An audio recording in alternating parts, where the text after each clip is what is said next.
Gaano nga ba kadali ang check-in process dito sa Singapore Changi Airport? Come, samahan nyo kami. Ngayon nga ang flight ng DS1 family back to Philippines after 2 weeks vacation here sa Singapore. Holiday in Singapore? Oh, the little boy don't wanna go home. Oh no. He wants to stay here.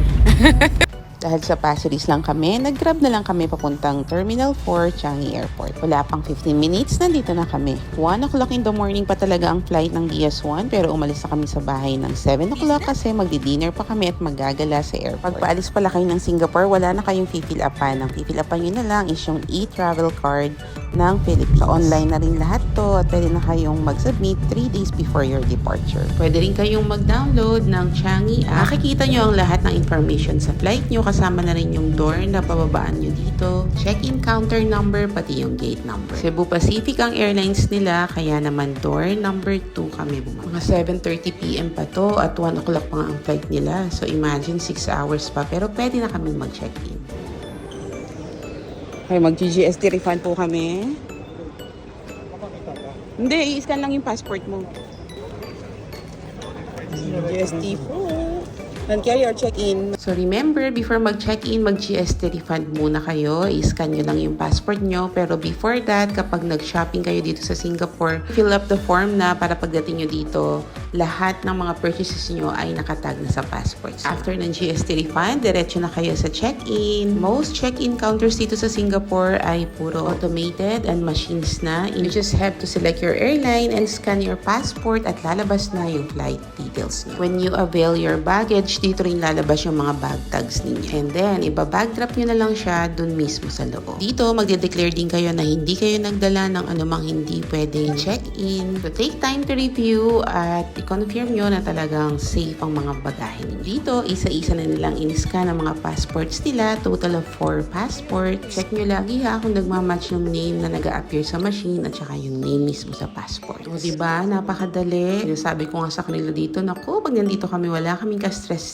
pag lumilipad kami. Lastly, itatanong ulit nila sa'yo kung ilan yung bagahe nyo, then i-press nyo lang at lalabas na yung bag tag. May instruction naman sa printed bag tag kung paano ikakabit sa inyong mga maleta. So make sure na tama kasi later on i-scan yan dun sa lahat. At heto na nga kami, ready na kami for bag drop. Same thing sa check-in, i-scan nyo rin ulit yung passports nyo dito and follow the instruction ng machine kasi kailangan tama yung paglagay nyo ng maleta para mabasa niya yung bag tag. Lalabas na rin dito yung total weight ng luggage nyo. So, kung nag-overweight kayo, hindi papasok yan dito sa automated bag drop. So, kailangan i-check nyo talaga na hindi kayo lalampas dun sa allowable luggage ninyo. May ibibigay din na receipt yung machine, na identification numbers ng mga bags nyo. So, keep nyo yan just in case mawala. We never try. Yes, anong masasabi ninyo sa check-in procedure?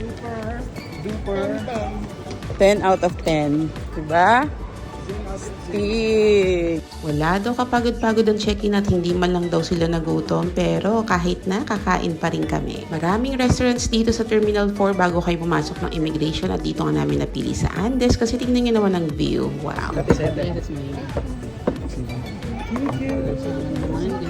9:30 PM pa nga lang to at sobrang aga pa nila para sa check-in kaya naman maritesan galore muna kami. At sabi ko nga tama pala na kumain kami ng heavy para pagpasok nila mamaya sa plane nila ay boborlogs na lang sila since 1 AM nga yung flight nila. At past 5 AM naman ang dating nila sa Pilipinas. Sabi no, sobrang bilis ng araw, hindi talaga naman namalayan na 2 weeks na pala yung dumaan. Ang dami pa nilang hindi napupuntahan. Actually, hindi pa namin sila nadadala sa Singapore Zoo, sa River Safari, sa Silosa Beach ay nako, kailangan bumalik talaga sila dito.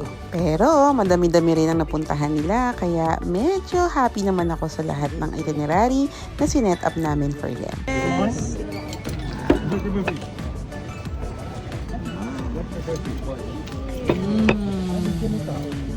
Nakakalungkot naman dahil huling food trip na namin to sa Singapore pero sana makabalik sila. Okay, bye DS1. The long vacation is over. Magaan. Bye, baby. Bye, baby. Ang cute. You can try. Bye, baby. Love you. You can try, okay? Ay, ako sa Tito Joel. Ano ba yun? Na. Wala na mga shoes dito, guys. Oh, the house is so quiet. Nakakalungkot talaga. Wala na ang DS1 dito sa aming bahay. Siya, mag-ingat kayo sa flight nyo ha. Sana nag-enjoy talaga kayo ng bongga sa Singapore. We love you. Bye-bye, Akru!